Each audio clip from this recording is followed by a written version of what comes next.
But before the parade, the Celtics gathered at TD Garden. Jaylen Brown says he doesn't really care what people think about their road to a title.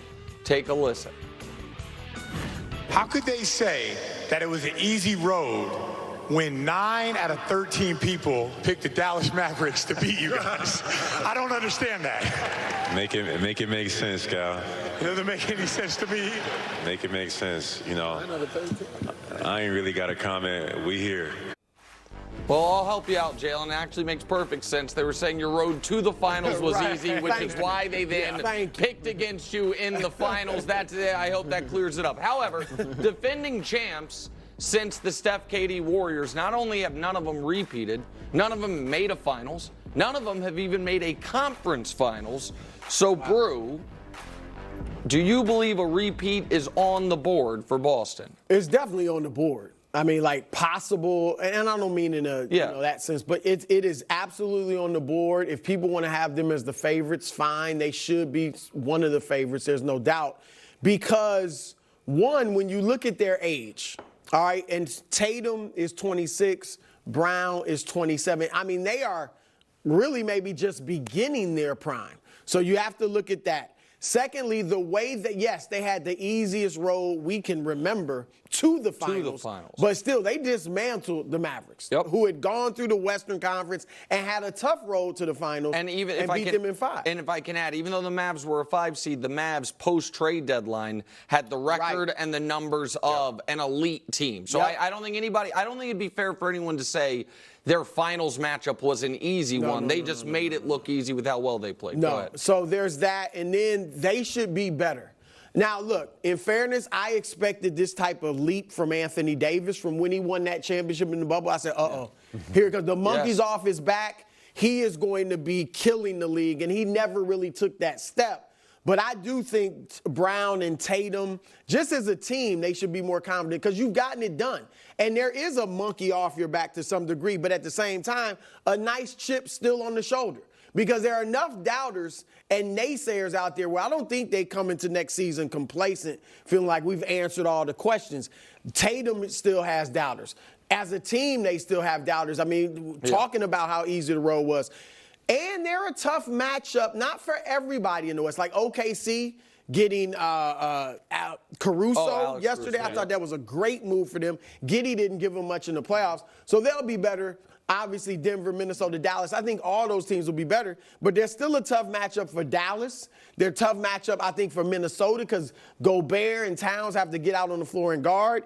Now, and Dallas, I said tough matchup for them. Denver would be tough. OKC, I think, matches up well with them. But they've got a chance. I am not picking them to repeat. I think we're in an era where it is parity, and I think the other teams, like I said, are going to get better. So I'm not picking it, but absolutely on the board. Yeah, I mean, I think great minds here because I'm with you. They deserve to be the favorite, and it's not just Tatum and Brown's age, though obviously as the all-NBA caliber players and the superstars, those are the ones that we should focus on, 26, 27 years old. Derek White, he's not 30. Kristaps, he's not 30. Drew Holiday, he's 34. But he was just second team All-NBA defense, so it's not like his play is sliding. And they believe in him enough they gave him an extension during the year. So Horford's the only one that's an old guy that they restrict his minutes like an old guy and that the retirement's on the board for. Go ahead. And I mean, Porzingis only played 57 games in the regular season, so it's in play that they even get more from Porzingis next year. Now, he's been injured throughout his career since early on, but still, there's room for reasonable improvement and just continuity is an asset. And then I think that second point you made, though, about the matchup. In the West, we talked, Minnesota, they were built to beat Denver, but how would that have worked against this team and that team? Who is Boston not built to beat?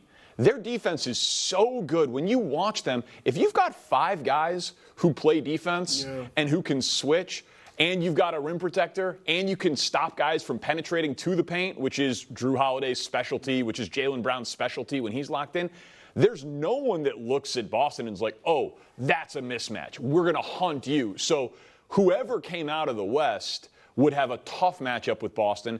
And then the reason why their finals odds are so low is because do we even have a definitive second-best team in the East? That's right. That's the Vegas odds. I don't think that Vegas thinks Boston would be a massive favorite over Denver Definitely in the not. finals. But what they're saying is Denver would have so many landmines to get to the finals as we saw this year, and Boston, the East, is riddled with question marks. Like I might think it's Milwaukee, Philly, Miami, Indiana, New York, the Knicks, whomever. I think that's a smart point. I think everything you said was smart except for the very beginning. Did you say great minds? Are you talking about you and Brew? Was that how you? Yeah, I'm the new guy. I'm just trying to. This is our side of the table. Don't let him. All right. So on the board, of course, likely no, and so. Let's just think about why the other teams who didn't repeat. The Raptors throw them out because they're a very unique situation. They didn't repeat because their best player came for a year, won a title, and left. No one thought they would. The Lakers were the favorites the next year, playing like it, top seed, 21-6. Suffered an injury that knocked him down in the standings, which gave them a tough first-round matchup. And then in the playoffs, their other guy, Anthony Davis, suffered a different injury. It's like all of a sudden it's over. Like we all of that period of NBA history, post-bubble, right after kind of melds together. But the Lakers defended their title excellently for the first half of that season and then fell apart. The Bucks, it was even more stark. The Bucks were the favorites, the defending champs. Giannis was playing as well as ever. They were rolling. And then Chris Middleton got hurt at the very beginning of the playoffs. And despite that, they were still the favorites. They're up 3-2 on Boston, and it's over for them. The Warriors, this would be the old, I think it was Isaiah, who said, I don't know if it was Isaiah Thomas or Pat Riley who said it to Bill Simmons in his book.